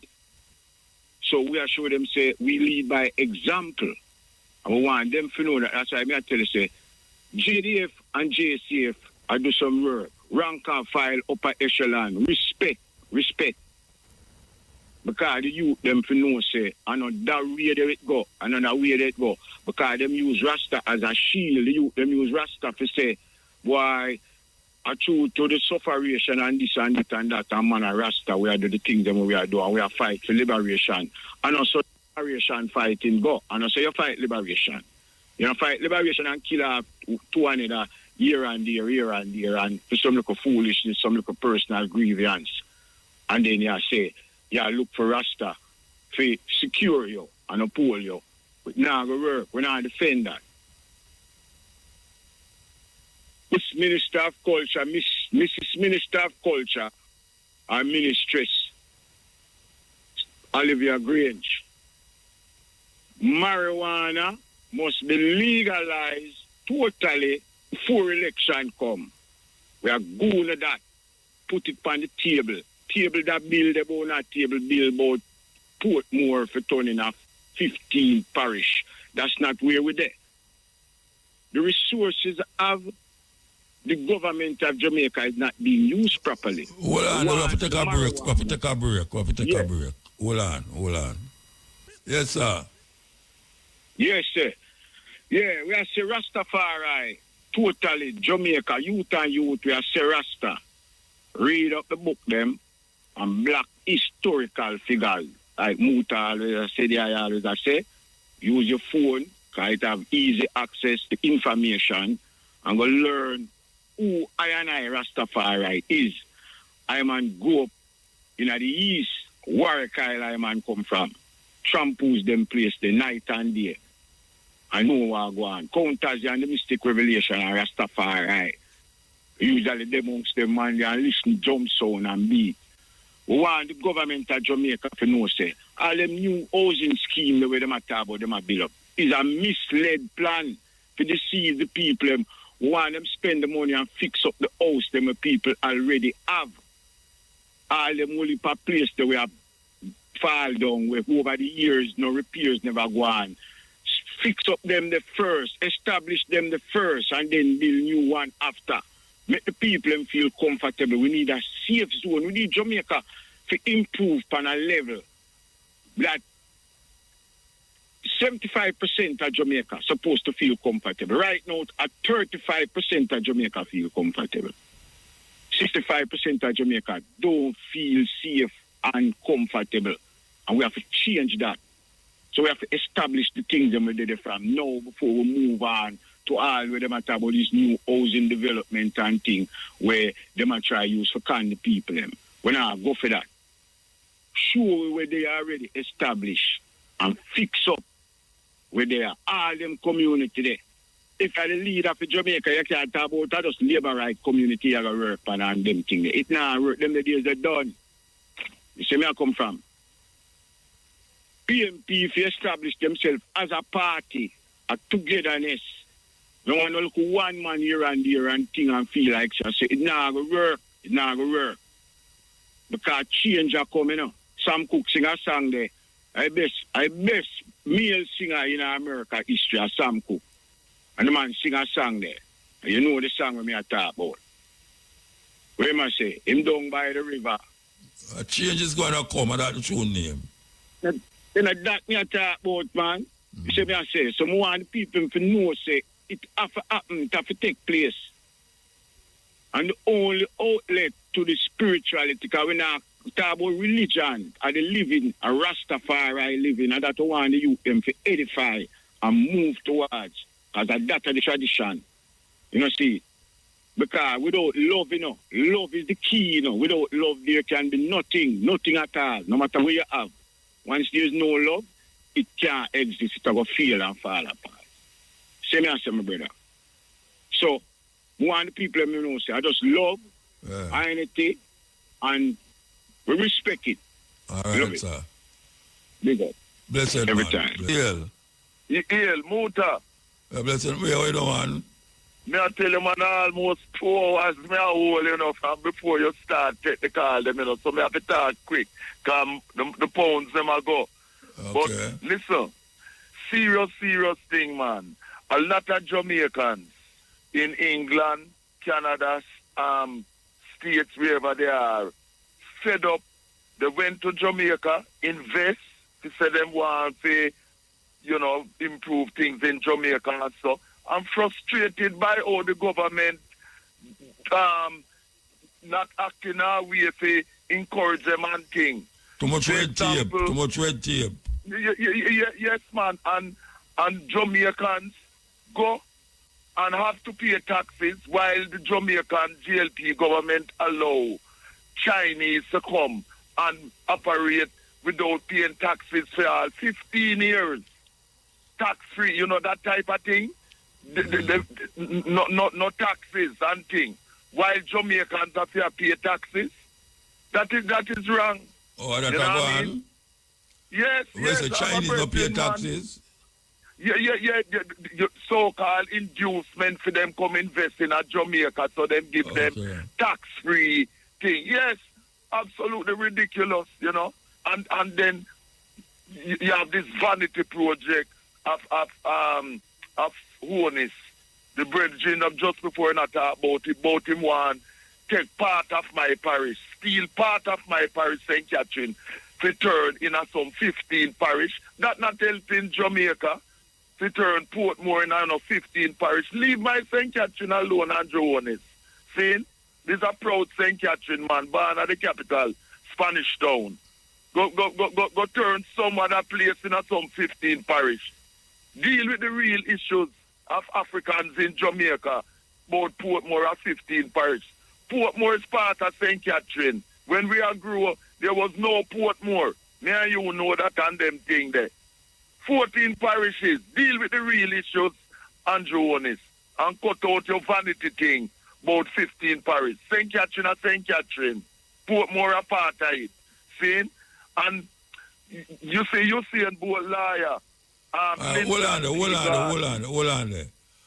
Yes. What is it that is so terrible about making Portmore an next parish? What is terrible about it is that it's not dealing with the real issues of providing employment, health facilities, and so for people in Jamaica.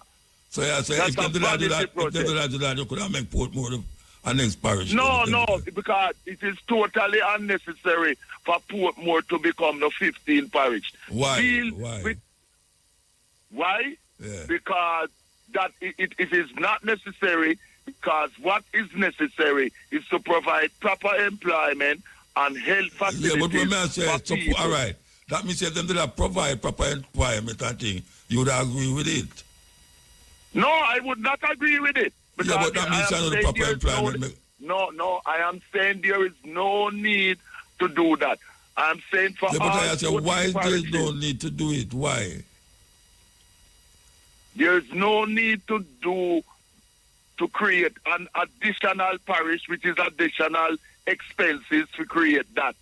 Because those resources must be used for the existing parishes. There is no need to subdivide, to steal part of St. Catherine for things.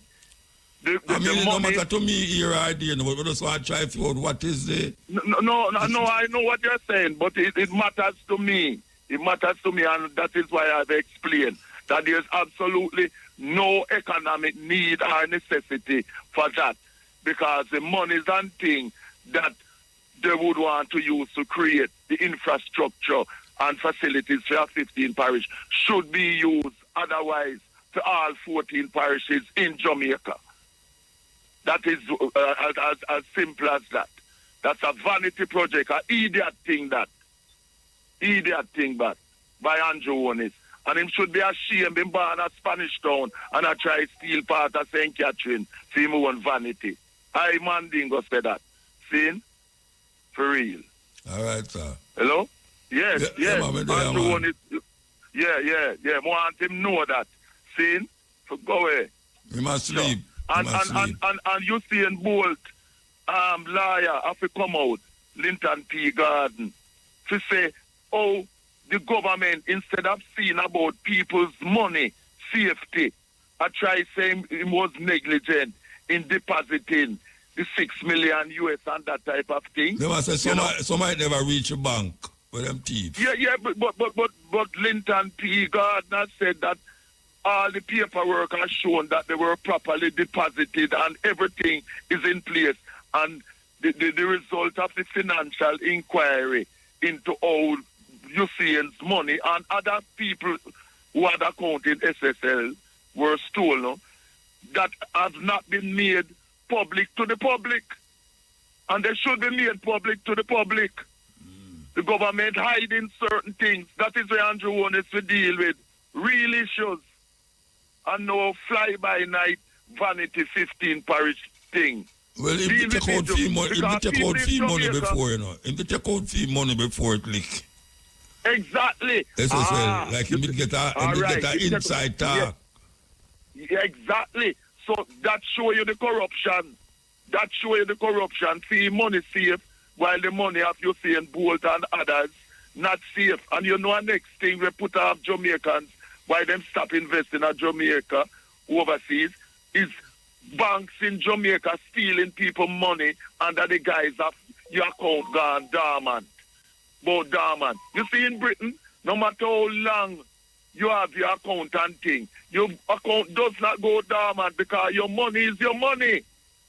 It's not government money, it's not the bank's money and thing. This dormancy thing is a thing for steal people's money. And that has made a lot of people not willing to invest in banks in Jamaica, which is no good towards helping the country, because you put off people. Because where you're going to put money in banks who thief your money under the guise of dormancy, and the so-called government don't do anything to protect. You understand what I'm saying? Yeah. Yeah, and right here in London, Thames Water, next kind of rip-off, they have won a High Court approval to borrow £3 billion to keep afloat. Yet, and the reason for it is that instead of spending money to keep the water infrastructure to supply 16 million people and so on, with water in the southeast, which includes London and so. Them use the money to be paying dividends to their so-called investors and that type of thing, while the people suffer and keep borrowing and things. So this is a case where them put in the interest of their investors' dividends before their customers.